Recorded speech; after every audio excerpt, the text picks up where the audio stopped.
12 jours, Raymond Depardon, documentaire, choisi par Julie. Nous te laissons pitcher tout ça, Juju. Avant 12 jours, les personnes hospitalisées en psychiatrie sans leur consentement sont présentées en audience. D'un côté un juge, de l'autre un patient, et entre eux naît un dialogue sur le sens du mot liberté et de la vie. Alors, j'ai aimé ce film. On l'avait vu à Cannes avec Julie et je l'ai revu vraiment avec plaisir. C'est un documentaire, donc il n'y a pas forcément à disserter des heures sur ce que ça raconte. Mais moi, je trouve que c'est un film qui est hilarant. Presque, je me sens coupable de trouver ça hilarant, puisque c'est des gens qui, rappelons-le, sont atteints de troubles psychiatriques Sévère. sévères. Pour certains, d'autres moins, mais voilà, il y en a qui schizophrénie paranoïaque, vraiment à tendance mystique. Il y en a un qui veut monter un parti politique parce qu'il a, je le cite, un promoteur derrière lui. Je comprends pas. Il a un promoteur et il répète pendant un entretien de 10 minutes que voilà, il va monter un parti puisqu'il a un promoteur derrière lui et que si on veut davantage d'explications, nous devons contacter Olivier Besancenot. Voilà, c'est-à-dire qu'il y a plein de séquences qui sont réelles. C'est vraiment des gens, c'est un documentaire donc il n'y a pas de mise en scène à proprement parler, mais c'est drôle et à la fois c'est terriblement vivant. Mais là où je suis assez, disons, je zouk un peu, c'est d'une part la question du dialogue. Donc c'est des gens atteints de troubles psychiatriques sévères qui parlent à des juges. Le juge est là pour savoir si la procédure médicale a bien été effectuée dans les bonnes règles de l'art et si il vaut mieux continuer l'hospitalisation. Ça, c'est nouveau depuis 2013. Avant, c'est Oui, les médecins qui décidaient voilà, ça. donc là, il y a un juge qui est le garant, d'une certaine décision, démarche administrative, etc., légale. C'est pas un dialogue. Quand tu as des gens qui ne sont pas responsables de leurs actes et qui sont sous tutelle, il n'y a pas de dialogue. Ce n'est pas un dialogue. Donc ça, d'une part, je trouve ça assez... Enfin, ce qui me dérange, ce n'est pas le film. C'est le discours de beaucoup de gens qui ont vu le film et qui ont dit, en plus, un peu sous l'égide et sous le patronage de Michel Foucault, qui est mis en exergue, alors que pour moi, le film, c'est l'opposé de Michel Foucault, parce qu'en fait, Michel Foucault nous explique que c'est la société qui rend les gens fous et que les fous et nous, enfin, les fous et la normalité, il n'y a pas de frontière, c'est un continuum et qu'au final... De l'homme à l'homme vrai, le chemin passe par l'homme fou. Voilà, donc en gros, les gens normaux sont pas normaux, la normalité n'existe pas, c'est la société qui crée des constructions mentales, etc. Alors que ce qui est vrai, c'est que ces gens souffrent de troubles sévères, ils sont handicapés mentaux, pour certains, et que ce n'est pas la société qui les a fait comme ça, c'est comme si tu nais avec un bras en moins, c'est comme ça. C'est grave, c'est dramatique, mais c'est comme ça, on ne peut pas faire autrement. Et beaucoup de gens ont dit « Ah, c'est un film qui parle de la bureaucratie, de la société comme ça qui oppresse les gens, ils ne peuvent plus rien faire, la liberté est castrée, mon Dieu, les pauvres ». Bon, on parle quand même de gens qui ont donné des coups de couteau à des femmes. Quelqu'un qui parle sans arrêt de son père et à la fin il s'en va et la juge dit bon, pour la petite histoire, le mec a tué son père.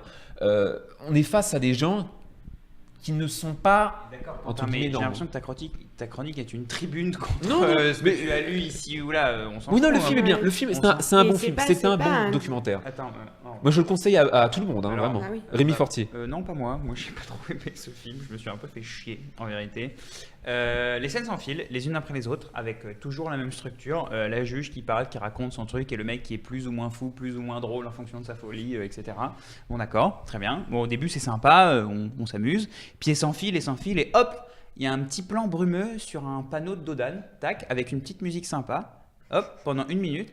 Et hop, on repart sur des scènes qui s'enfilent. Hop, pause, plan brumeux sur une nana qui marche. Tac, hop, replan brumeux sur une nana qui s'en va, hop, pause, on reprend, on renfile des trucs. Il y a beaucoup de brume. Et en fait, c'est quoi? C'est juste des scènes de respiration qui sont complètement artificielles, qui sont rajoutées là parce que si on enfilait juste les entrevues, on se ferait chier. Du coup, on a mis structurellement ça. Voilà. Le propos, c'est quoi? C'est regarder des gens fous pour constater qu'ils sont bien fous et rire d'eux. Oui, effectivement, c'est un rire malsain qui est plaisant par moment. Après, est-ce que ça vaut un film? Je suis pas certain. Le truc de la bureaucratie, tout ça, des gens normaux, le propos de Michel Foucault, tout ça, je m'en branle. Ce film m'a fait chier. Julie, Clo-Clo, ça va? Bonjour. Oui, donc c'est 10 blocs de mal-être qui sont filmés en face à face, placés à égale distance dans un champ contre champ plein cadre. Il y a des dialogues cocasses, mais c'est pas des dialogues qui ont été créés de toutes pièces. C'est plus une construction sur la parole, l'échange, l'écoute, avec un souci de respect et d'empathie, même de la part de ces 4 juges différents, 2 hommes, 2 femmes. Il y a une grande force du réalisateur, c'est qu'il n'influence pas sur l'instant ce qu'il filme.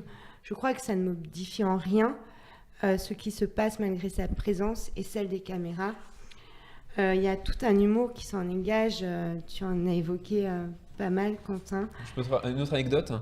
Ouais. Donc Raymond Depardon se balade, comme l'a raconté Rémi, dans les couloirs de l'hôpital, et on commence à entendre un peu au loin des cris « Ah, les démons, ils me tapent sur la tête, ils me tapent sur la tête !» Et on voit que ces cris, en fait, ces gémissements proviennent de derrière une porte. Raymond Depardon approche, il filme la porte, il filme, on va dire, un petit encadré avec une petite plaque à côté de la porte où il y a marqué « Salle Salon d'apaisement ».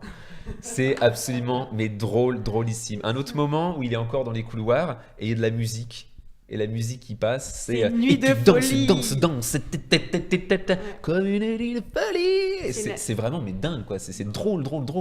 Mais je pense pas que ce soit voulu. Mais C'est la seule chanson du Comment film, ça- sinon c'est comment tout ça un voulu, orchestre. voulu l'effet comique produit. Bah, si, c'est là. Je- Enfin, si, c'est fait mais je pour. sais pas si Mais de ce pardon, sont des c'est scènes dit, de les gens- respiration. Elles ont pour but d'apporter un petit sentiment au spectateur afin qu'il puisse réencaisser les Ouais, scènes mais d'après. tu peux Voilà très le bien, but. mais tu peux très bien concevoir le truc en disant, en prenant cette scène et en te disant putain, mais en fait, parce que la musique, Nuit de folie, c'est une musique qui vient du couloir. radio. C'est pas Raymond Depardon qui a rajouté de la musique. Donc dans l'hôpital, il passe cette chanson.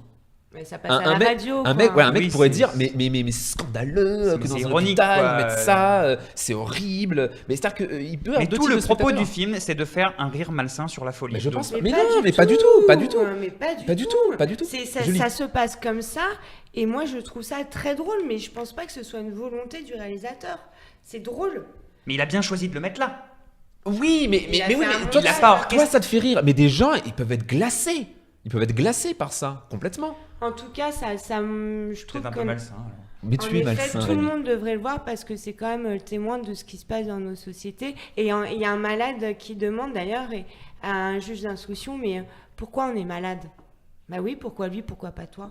Pourquoi pas toi et moi? Bah, c'est comme ça. Bon discours de gauche. Non, mais c'est pas un discours de gauche, c'est qu'à un moment donné, quand tu nais avec une seule jambe, bah, pourquoi t'as qu'une seule jambe? Bah, c'est faut, t'as pas de chance. Et là, ils sont C'est là. comme ça. Et voilà, et ça parle Non, de après, la liberté. ils parce sont que pas tous dans le même cas, hein, ils veulent sont pas tous dans le sortir même de cas là. non plus, hein. Tous Comment? veulent sortir de là, mais Oui, c'est vrai, il y a c'est une vrai. seule décision qui va être prise en différé, mais sinon, tous. Non, ont c'est faux. été- Il y a une nana, celle qui travaillait à Orange, qui dit non, moi, il faut que je reste là, ça me fait du bien, je suis une plaie ouverte, etc. Oui, mais elle dit ça. Enfin, de toute façon, entre ce qu'ils disent et. Non, C'est mais compliqué, on peut de pas juger. traiter tout ce qu'ils disent en vérité. Non, on Il y peut en a pas. qui ont des problèmes. Il y a il y des, a- il y a des cas différents. Par exemple, il y a sont une. solvables. Il y a une nana, c'est un problème de violence au travail, Ouais, de c'est ça, pression, voilà. etc., de burn-out. Donc, c'est des cas qui sont un peu tous différents. Et ce qui est marrant, c'est que les premiers sont un peu normaux. Et plus ça avance, Ah ouais, plus on plus se retrouve c'est- face à des cas, mais vraiment très Contactez atteints. mon promoteur. Quand une nana raconte que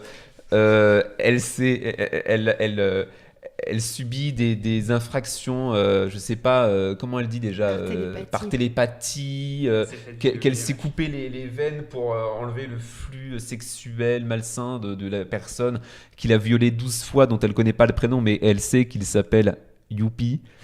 C'est alors à la fois drôle et horrible, mais pour moi, voilà, c'est un bon film. Mais Rémi ne sera pas de cet avis. Dernier mot, Julie, et puis après on conclut. Oui, je me suis posé la question aussi si on pouvait décider d'empêcher une personne de se suicider. Et en France, apparemment, oui. Oui, c'est-à-dire qu'ils veulent pas la laisser partir. Ouais. Mais donc, du coup, c'est quoi l'objet du film? C'est quoi son objectif? Il filme. C'est un documentaire. c'est film. C'est Il filme. pour- Non, pour- il y en a il qui filme. savent comment ça se passe, il y en a d'autres qui savent. C'est-à-dire que moi, je connaissais pas. C'est un fonctionnement judiciaire. Voilà, un tu documentaire sur filmes le les fonctionnement éboueurs. Moi, je suis judiciaire. pas éboueur, je sais pas comment Voilà. ça se passe. Voilà, tu filmes Complètement au quotidien. désintéressé, quoi. Bah oui, c'est un Voilà. documentaire. Mais après, tu peux le prendre autrement. C'était donc 12 jours de Raymond Despardon et ça a obtenu la note moyenne de 6,25. Seulement Bah, Rémi Fortier lui a mis 3.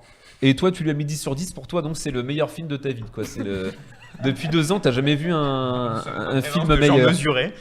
Exactement. Donc c'est un film correct.